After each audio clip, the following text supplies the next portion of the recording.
So the purpose of today's talk is to give a broad overview of the main ideas about direct air capture.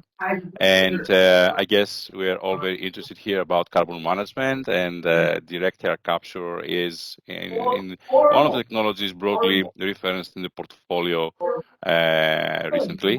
So, this is this is our team in Pittsburgh, the Pittsburgh Penguins. So we are very interested to find out, I guess all of us here, what is the next step and how direct air capture fits into the picture. So one of the key conclusions of all the analysis that we are doing on many different levels is that mitigation alone cannot reach the climate targets.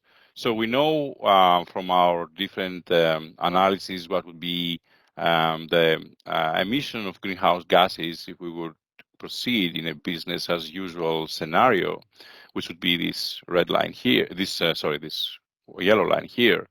And we know what we need to do according to our net zero scenarios to go below 2%. And that would be a pathway around, 2090 or so.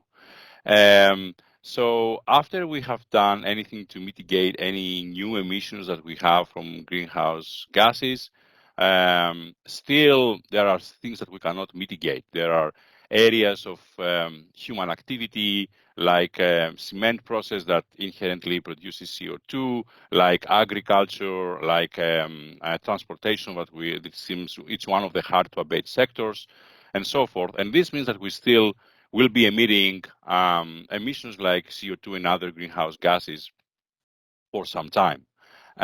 So for all these reasons, the necessity arises for us to be able not just to go to a net zero technology to not emit anymore, but also we need to go even further than that. We need to develop negative emission technologies.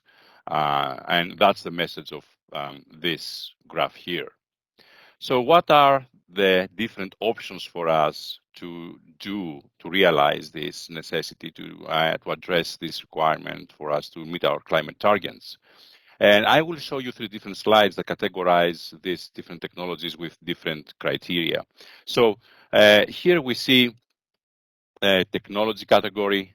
And let me see if I can bring up here my laser pointer. So first we have the technology category, and these are different technologies from afforestation, soil carbon sequestration, biochar, bioenergy with carbon capture and storage, direct air capture, enhanced weathering and ocean alkalization, ocean fertilization, and so forth. And then we have some implementation options, the earth system and the storage medium, where we will be able to store this if we are successful. So these are this is one way to look at negative emission technologies. Also, there is the cost of this that is very important. These numbers now for the different technologies come from this paper here by FAST in 2018. And there are some big assumptions go into this. But you see for the direct air capture, it's the most expensive of these technologies, envisioned to have a cost of $300 per ton of CO2 captured, which is still, there's a big ambiguity. We can discuss in length about what this cost is actually for different technologies. But in any case, it's a very expensive technology. That's the message from this figure. And the last categorization we can do in the different pathways for carbon dioxide removal is do this categorization so we can see the cost, energy requirements, land use, water consumption, risk of reversal, verifiability, and implementation readiness. And this is where direct air capture lands now. So since we will be needing to remove with a technology-based solution CO2 from the air beyond mitigating what we are emitting now, this means that direct air capture becomes an integrated solution, a necessary solution in our portfolio moving forward. And this is why it is very important, and countries across the world are focusing on it. This is a a recent article from the Atlantic, which is summarizing some of the efforts around the world, and more particularly in the US, where big companies like Google and Microsoft and Facebook and many others are investing and are buying offsets, which are coming from direct air capture. And according to the article and what we already know, I mean, all the experts are pointing to the fact that we will be needing to be able to remove at least 1 billion of tons of carbon dioxide per year after 2040 if we are to meet our climate targets. At the same time, we know that as of last year, there were 19 direct air capture plants in operation around the world. And the capacity of these was 10,000 tons, which is 0.01 megatons of CO2. So you see the discrepancy between what we need to do and where we are right now. So this is a huge incentive for all of us in research to go into this technology and try to make it and make it more efficient. But also, this is a message across all the interested stakeholders that because we need companies, we need the industries, we need the investors, we need everybody to work together so we can make this happen. And I hope this is a message that I will be able to support by the end of this talk.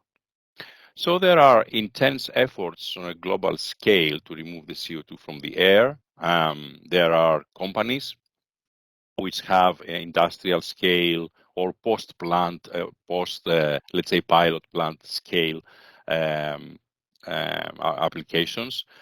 Some of them that you see here, this is the one from Climeworks. And here we have from the Global Thermostat and so forth. We have the facilities from Carbon Engineering. These are the big three, let's say, in the area. However, there are dozens of companies right now and startups working intensively on this and are doing a great job and actually are making very good progress in a very fast pace. So what is the core idea of doing direct air capture? Well, the core idea is that we get air from the atmosphere. We combine this with renewable electricity or potential electricity coming from natural gas or energy coming from natural gas, some humidity as well. And then we pass this through the direct air capture device. And this is giving us, as a result, a mixture from which is CO2 now depleted. So we have removed almost 75 to 80% of the CO2 we originally started with. And then we have a very highly concentrated CO2 stream, which we are able now to use however we want. If we have a storage facility nearby, we can compress it and store it there, store it underground. Or if we have a very good utilization option, we can go that pathway. So, but this is the main idea, and this is not going, this is from a very high level where we don't see yet what it is inside this box, how the actual work is done. Before looking into more details about the different options from a technology standpoint to do the capture, I wanted to use this slide for a reminder for all of us about what is needed from an energy point of view. So on the figure on the left, we have the minimum thermodynamic work that is needed to remove the CO2 as a function of the mole fraction of the CO2, or in other words, of its concentration. So now we know that the concentration of CO2 in air is in the order of magnitude of 400 parts per million, or 0.04%. And this is obviously a very diluted mixture, which means that the driving force is very low to realize this separation. And in the figure, what we see is that as we are decreasing from right to left in this figure, the mole fraction and the concentration of CO2, the work, the minimum thermodynamic work that we need to pay increases almost exponentially. So if we are in the 400 ppm area, this is the minimum thermodynamic work that we have to pay. The figure on the right at the same time is giving us the second law efficiency as a percentage, again as a function of the molar fraction of the component we want to separate, to remove. And again, we see that the lower the mole fraction, the higher, so the efficiency goes down, the higher the fraction. So in other words, we have a process that is very hard to use for the separation, and we have to pay a lot from an energy standpoint to realize this.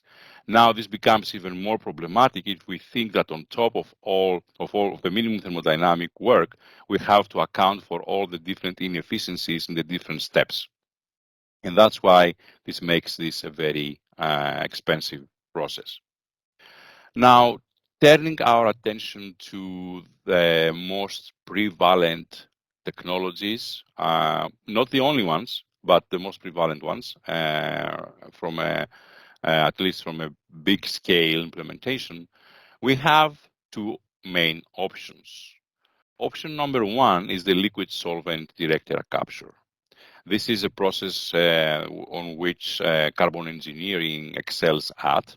And you see from a paper from 2018 where this cycle was described, the main idea. So this is a chemical looping cycle. And what we have is we take the air in, and the air is combined with aqueous potassium hydroxide. And once we have that, then we can bring this in contact. So you have then carbonate which is formed, and this carbonate then reacts with an alkaline agent, let's say, and then we can produce essentially some CaCO3 here, and this is essentially now a lime cycle. So we can then provide some heat to separate again the CO2 and again get to recover the alkaline agent, and then recycle that and recycle the potassium hydroxide as well. So this works in this chemical looping idea, in which we're regenerating the media that we are using to perform the process. And this is one of the very efficient ways to do the direct air capture. But the carbon engineering people are the ones who have patented this, and I would say the only company right now that has, with this technology at big scale, implemented an idea like this. There are alternatives that people are looking at in terms of what kind of solvent we can use. There's a very interesting idea about using amino acids, and there is active research on that. There are also ionic and organic liquids that people are looking into. And the devices in which the air is coming in contact with the potassium hydroxide are very similar to the carbon capture columns that we know for conventional post-combustion CO2 capture. So you have these packings that you can use, and you can design the packing to optimize it for the process. But this would be, again, tied to the particular solvent if one was to go down that way. So this is one of the main ways in which you can remove CO2 from the air. The avenue, however, which is mostly used by all the other companies out there, from the majority of the other companies, is using a solid sorbent to perform the capture. So the solid sorbent usually relies on some supported amine, for example, some polyethylenamine, on some alumina oxide, a zeolite, or a metal organic framework. And usually this is also because of the energy requirements for the separation, for the regeneration. It's always coupled with some heat source, and usually this is again done with a steam cycle to produce the heat. The most advanced pilots in the industrial scale applications are coming from the Global Thermostat company and the Climeworks company, and we will talk a little bit about this too. In general, again, the idea is you bring in the CO2, you perform the adsorption step, and then you stop this process once your material has adsorbed the capacity that you want. Once you have saturation, then you reverse the process. You can be thermal swing or pressure swing adsorption, for example. Thermal swing being the most prevalent for this dilute solution, and then you perform the desorption step. Overall, let me say that we target times here in the order of you doing the whole cycle in less than 30 minutes. So usually companies are targeting 10 to 20 minutes max of adsorption cycle and around a 10 minutes desorption cycle, so that they can stay under this 30 minutes cap that they want to operate to be efficient. Usually, the structure that is used in this case is this honeycomb rectangular structures that you see here. For example, that's the structure that Global Thermostat is doing, and we have another picture of this later on. So let's see a little bit more details about these two companies. So Climeworks has right now a plant which is operating at higher capacity, around 4 kilotons of CO2 per day. So this is based in Switzerland. The company is based in Switzerland, but it also has offices globally nowadays. It's an amine-based sorbent with a steam cycle, and the fans on its has fans on its module, which is one particularity of this company. So the way we have devised it and designed it, it has fans dedicated for each one of the modules. And another novelty that they did, or another, let's say, unique feature, is that in their recent implementations and factories, they have they're doing this on a vertical in a vertical way. The structure is put vertically to the ground and not parallel to the ground. The global thermostat has a smaller capacity overall. It's based in the US. Again, it's an amine-based solvent, these PEI monoliths, and it has centralized fans. So the fans that it's using are sending air in all of the structures, and it's not a dedicated fan for each one of the structures. So these are more or less the differences here. So I talked about energy requirement for the regeneration step. That's the main component that makes the technology expensive.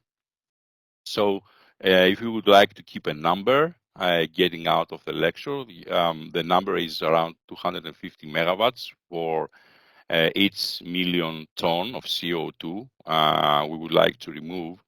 And if you also would like to see this in terms of joules, is around 10 kilojoules from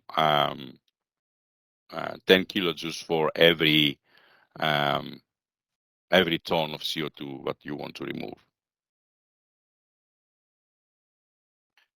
When you evaluate technologies like this and you are interested into the real life implementation, one has to go and do life cycle analysis.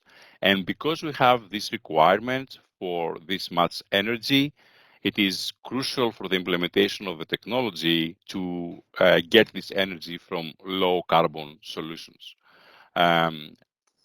So this is a challenge, but on the other hand, it is also an opportunity because this means that there are options for heat integration of direct air capture with other kinds of plants, from natural gas plants to solar plants and wind farm plants and so forth. So all these different pathways are viable pathways to power the direct air capture process.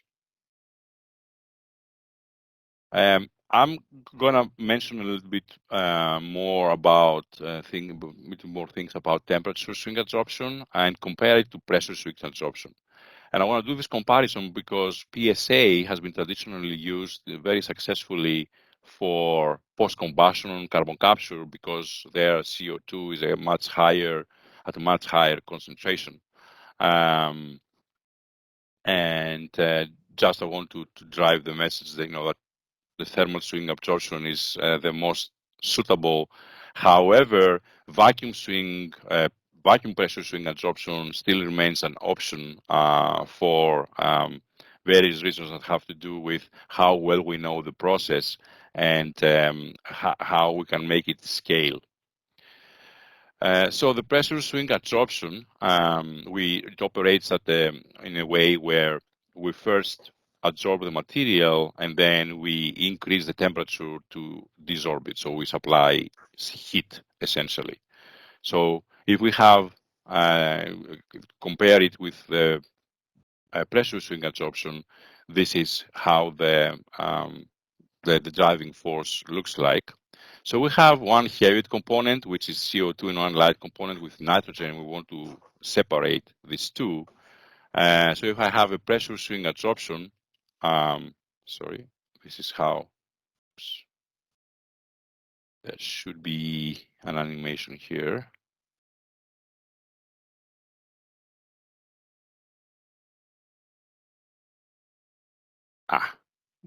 Give me a second. All right.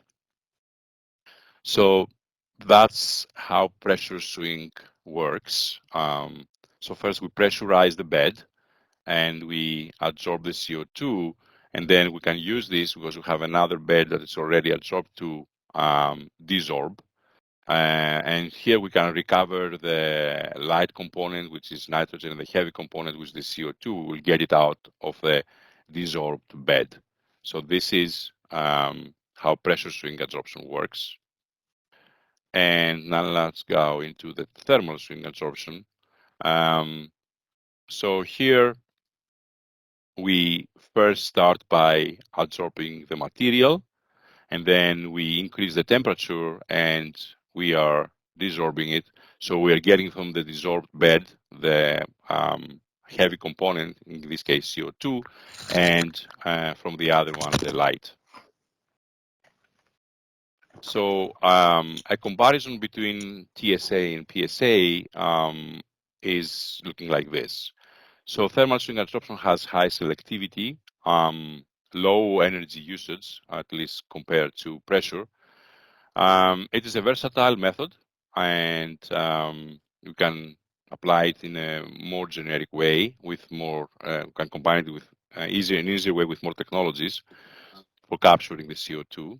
It is effective for selective adsorption. And then it is very well studied for DACs, and it's better for dilute mixtures. PSA, on the other hand, is operating at ambient temperatures, and it needs low-grade heat. And the PSA system is customizable. We can use it for CO2 capture for post-combustion, which, as we said, is for higher concentrations and suitable for different scales. And it is largely unexplored for direct air capture applications. So the next thing now that I would like to discuss and give you some information on is what's going on with the actual material for the sorbents. So when we look at the requirements for the materials, we can highlight the following properties. One thing that we need is that we have high CO2 selectivity. The second thing is that we need to have fast CO2 capture rate, so we can do this in a fast way, so we can have more cycles. And we also want to have high CO2 uptake. It is already evident, I think, that we need to have a low energy of regeneration. This is obvious and straightforward. We want the material to be stable, so we can cycle a lot of times. In other words, we want to have a material that doesn't degrade too often, and we don't need to replace the module too often. We need something that we can actually process in a facile way and as cheap as possible. And then we want something that we can scale. And all these are concerns when we design the material for this application.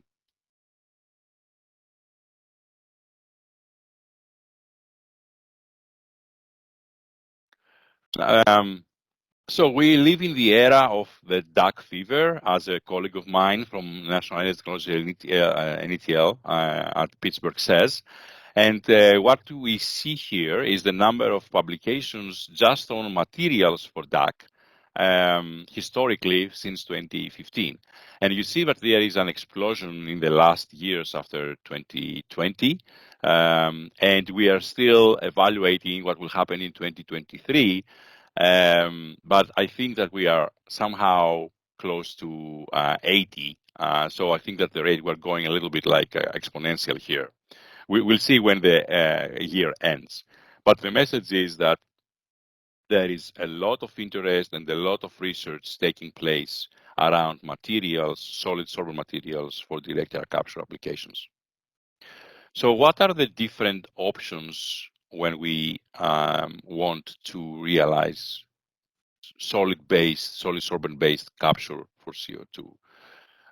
So we have zeolites, so we have porous carbon materials, we have MOFs, and we have porous polymers. And historically, this is actually how things developed. And nowadays, we are also looking a lot into polymers that have intrinsic microporosity. We are using amine-based sorbents because this is obviously increasing the driving force that we can get. So the way that we can bind now the amine with our material is becoming very important, and the different pathways again to realize this give rise to the different technology options. So we have direct synthesis, we have amine grafting, and we have amine impregnation. The amine types that you can use with this material are also listed here. And the position of the amines can be on monomers on liquors for the direct synthesis, on the pores for amine grafting, and in pores and surface for amine impregnation. The sorbents can be functionalized also with the amines, and there are three classes of amine functionalized sorbents. So class 1 is this PEI material, which we already talked about, and this is impregnated. The second class is a class of materials which are covalently bound to silane ligands, and the third class is in situ polymerization on a solid material. Global Thermostat is using amine integrated sorbent, and Climeworks is using amine grafted sorbents.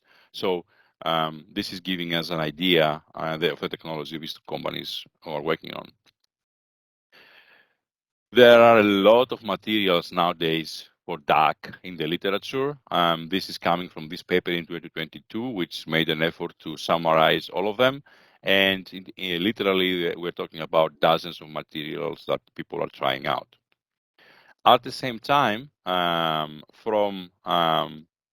in 2022, it's also a very recent study,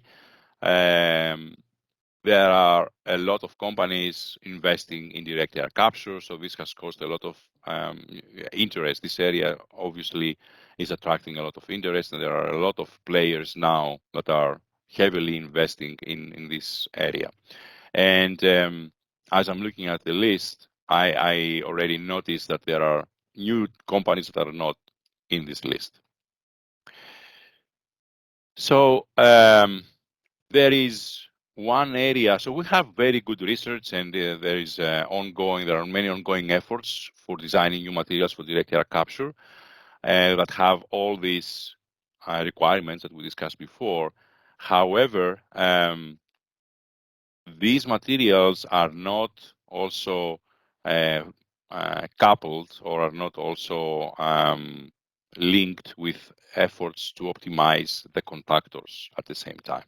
So usually all these companies are using these honeycomb rectangular structures that you see. For example, this is on the right. This is the structure that Global Thermostat is using. And these implementations, these geometries have certain advantages. So we know that they have less pressure drop than it would if it was some kind of packed bed and so forth. But still, the design is not optimized and is not optimized for the specific material. And furthermore, we don't have a good feeling right now how could the design potentially affect mass transfer limitations, or how can it interact with mass transfer limitations and potentially help to alleviate them. So for these reasons, there is a gap right now in this area, and we would need to do more research to advance in this front as well. And actually, what seems to be even more realistic, let's say, is to be able to study for a given material, a given geometry, and optimize the geometry for a given material. So I'm reaching to the end because I wanted this to be, a broad discussion. But I think that it is always interesting and it's always valuable to remember what do we do with the actual CO2 that we capture. So because these two need to scale, the amount of CO2 that we are capturing needs to be close to the amount of CO2 that we are able to do something with. So we know that we can regrow forests. We know that we can put it back into the soil. We know that we can make, to some extent, some carbon products. But right now, the prevalent choice remains to store it underground. And this is why ideas like circular economy, in order to recycle material to use again, so that we are not emitting more CO2, they are becoming very important. And this is why an LCA analysis that includes all these together with the direct air capture plant is always very crucial to do. I would like to point out, finishing up, some policy that was put in place to promote direct air capture. So this is from the Getting to Neutral guideline that California put in place in 2020, and they are proposing and they started implementing a balanced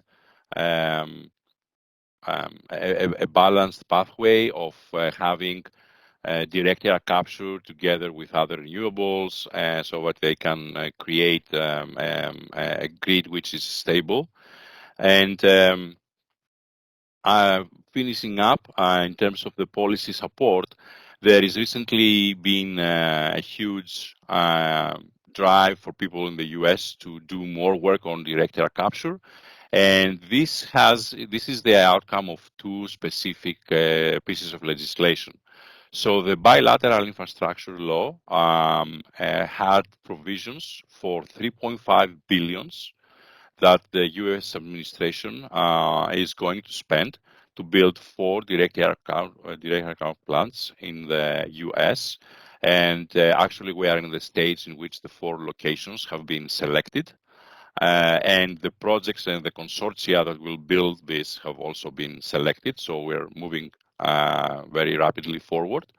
And the second piece of legislation in the Inflation Reduction Act, which among other incentives to promote renewable energy and, or let's say, less carbon intense energy across the board, is offering an incentive of $180 per ton of CO2 captured for direct air capture if someone also is storing it at the same time.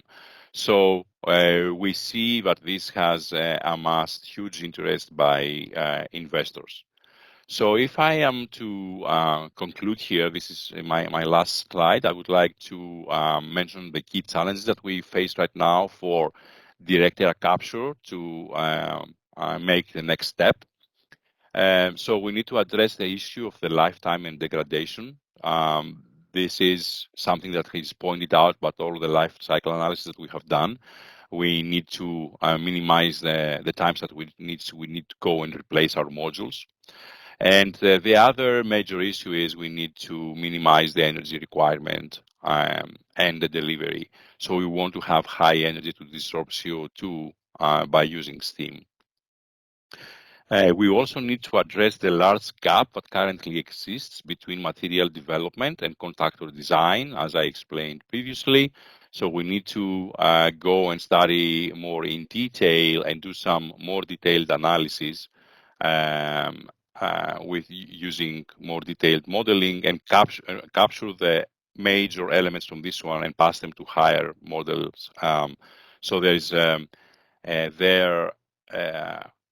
lot of space for multi-scale modeling that can take information from the more detailed model and pass it to process scale modeling. Then we also need building and validation models that reflect design parameters that are of high impact. So right now, maybe we don't know exactly what are the design parameters for the contactor which will have the higher impact. So we need to look into that and learn how we can tweak this to our benefit. We need to tie the optimal design within an optimal process. So how does the optimal design of a contactor and a material would fit under an overall optimal process? That's something that we have not done a lot of work on. And we also need to do a better job on the cost prediction. This is something, the cost of direct air capture is a point of disagreement between different experts. And you may have already heard different numbers and they vary significantly. However, we know that we need to get the technology close to $100 per ton of CO2 to make it economically feasible for scaling up.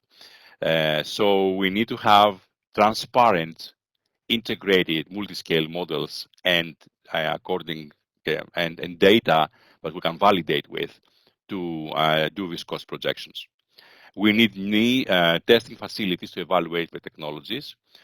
Because different companies claim different numbers right now, we need a credible source that can tell us how its technology perform.